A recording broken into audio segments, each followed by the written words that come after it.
Hello, my dear students. This is your Bhaskaran meeting you all. In this episode, I have taken up the vocabulary section of unit number 1 at page number 6 of your textbook. Here, we find a list of words that are used in the first prose of your textbook. And for each word, we have to find 2 synonyms and 1 antonym. Generally, when we come to words in English, every single word in English has many meanings and some are prominent.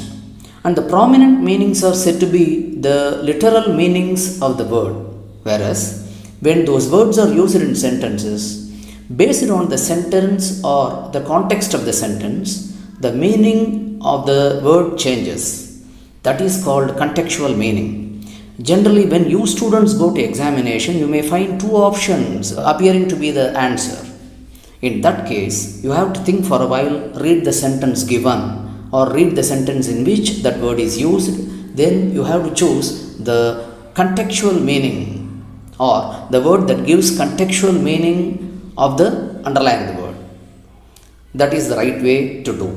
So, in the options you will find both literal and contextual meanings. You will be sometimes misguided by the literal meaning of the word. Never do that. Read the sentence again and again. Find out the context of the sentence and the contextual meaning of the underlined word. Then fix the answer. I hope you understand what I told you. Let's continue with the list given in the textbook. Now, we find the list here. And the first word is cautious, and for which synonyms are careful and heedful, whereas the antonym is careless. Second one is disapprove, and its synonyms are abject and deplore, whereas its antonym is approve. Third one is brisk, and synonyms are busy and active. Antonym is dull. Fourth one is engaging. The synonyms are charming and attractive, whereas the antonym is repulsive. Then the next one is humble.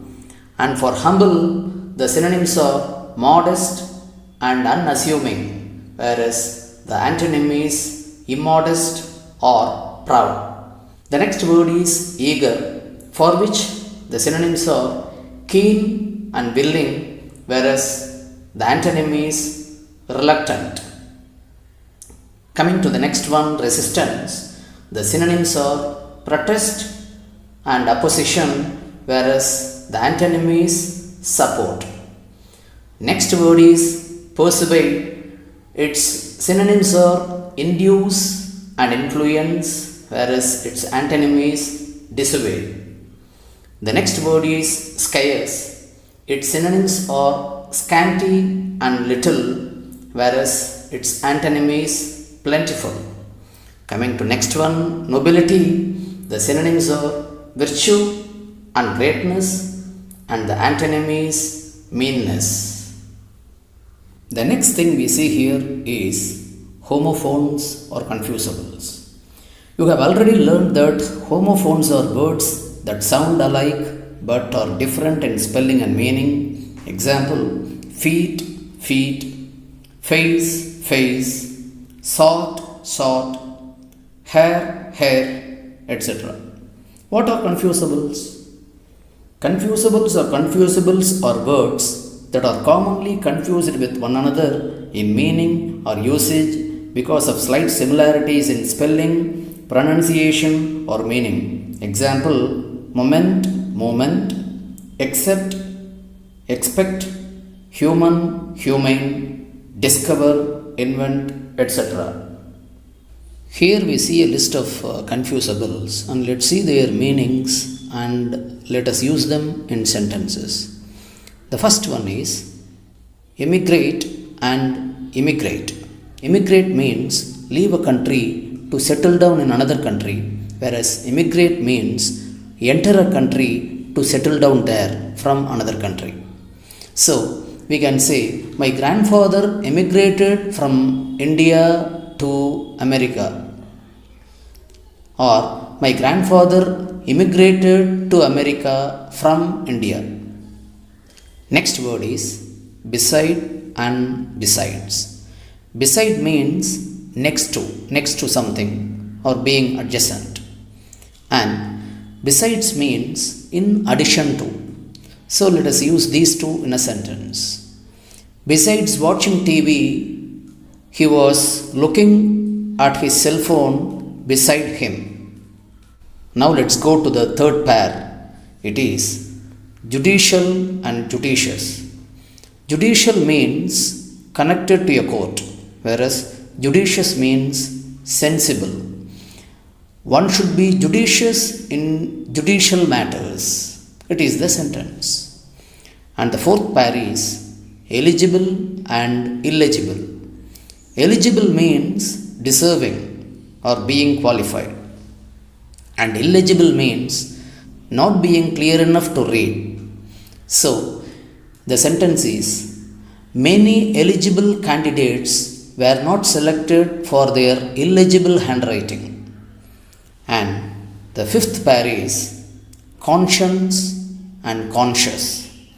Conscience means moral sense, and conscious means being aware. We can say people with conscience are conscious of the God.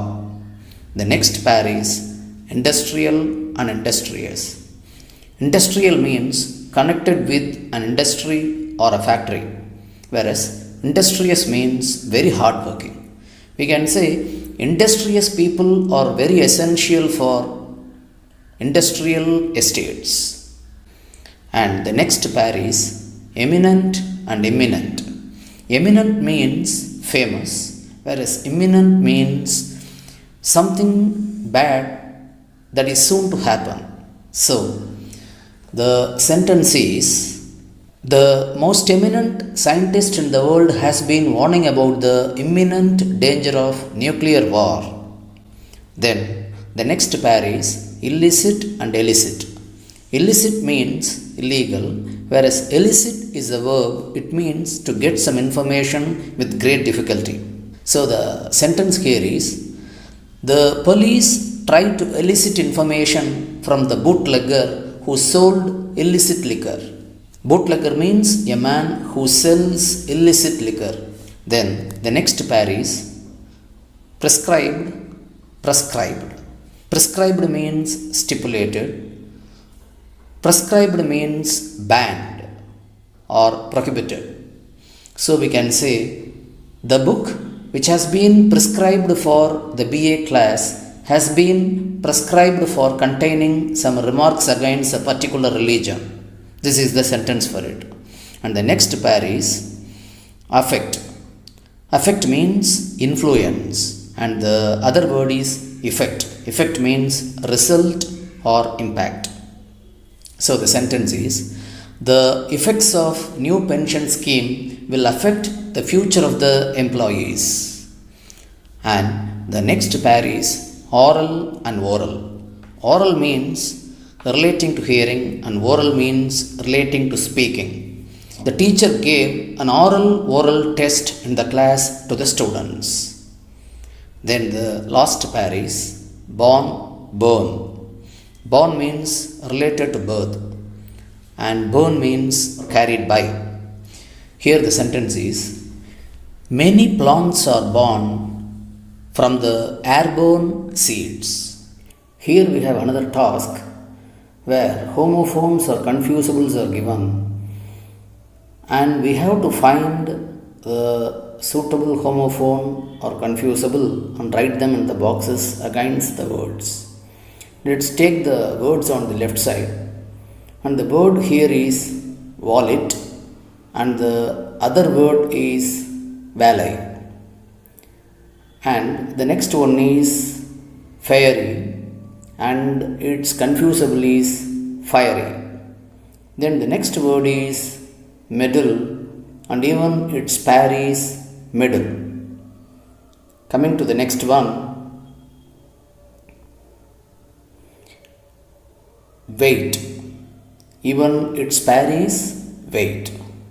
And similarly, the next word is yoke, and its pair is also yoke.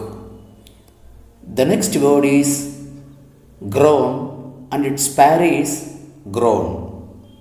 And the next word is earn and its pair is yearn.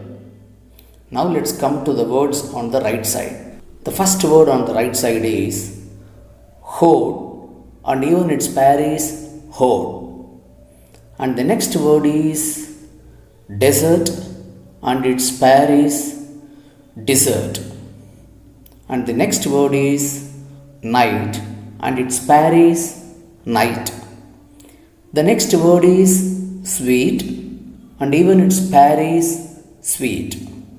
Coming to the next word, it is plain, even its pair is plain.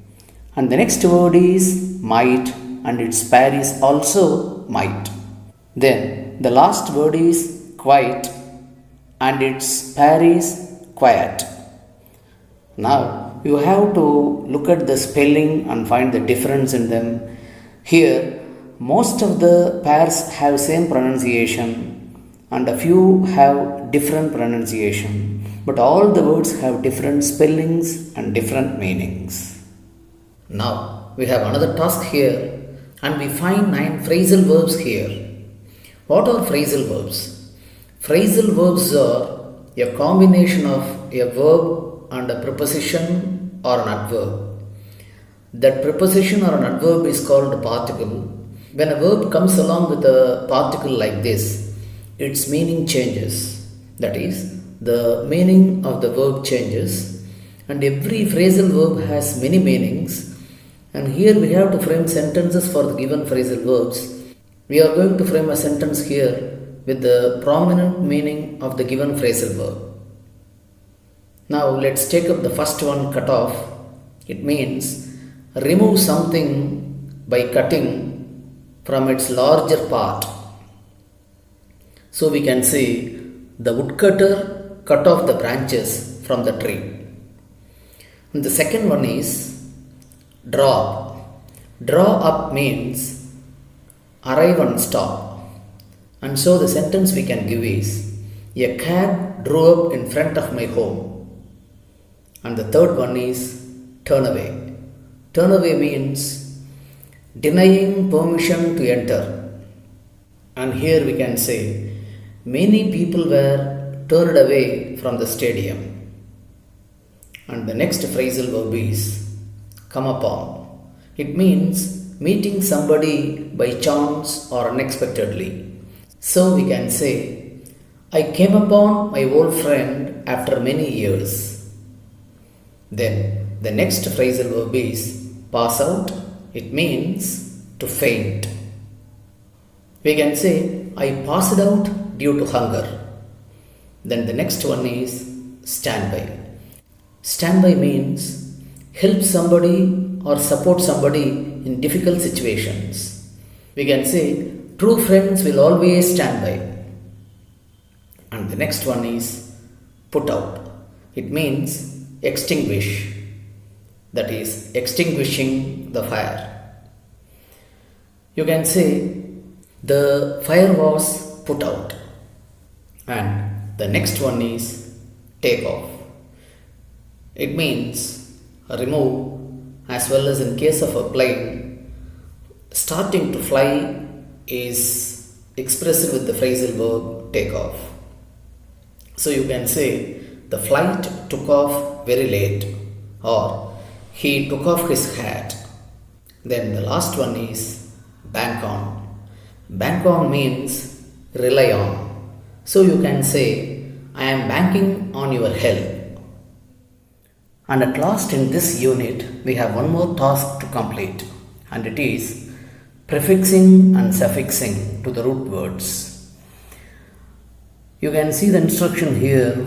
Read the list of words formed by adding suffixes, and there are 6 words. We can just read them out. Frequently, satisfaction, willingness, comfortable, resemblance, and nobility. Just on reading them we know that they have been created with some suffixes. And now the task for us is at the bottom, where they have given us 7 words, 7 root words.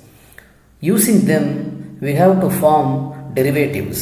That is, by adding a prefix to them and by adding a suffix to them, we have to create new words, and those new words are called derivatives. And there is an example for us with the first word, and the word is patient. The prefixed word is impatient and the suffixed word is patiently. Similarly, we have got 7 more words to work out. Let us see them now. Now, let's start answering them. The first word is honor, and the prefixed word is dishonor, and its suffixed word is honorable. Coming to the next one, respect. The prefixed word is disrespect, and its suffixed word is respectable. The third one is manage, and the prefixed word is mismanage, and the suffixed word is management. The fourth one is fertile, and the prefixed word is infertile, and the suffixed word is fertility. And the next one is different. The prefixed word is indifferent, and the suffixed word is differently or even difference.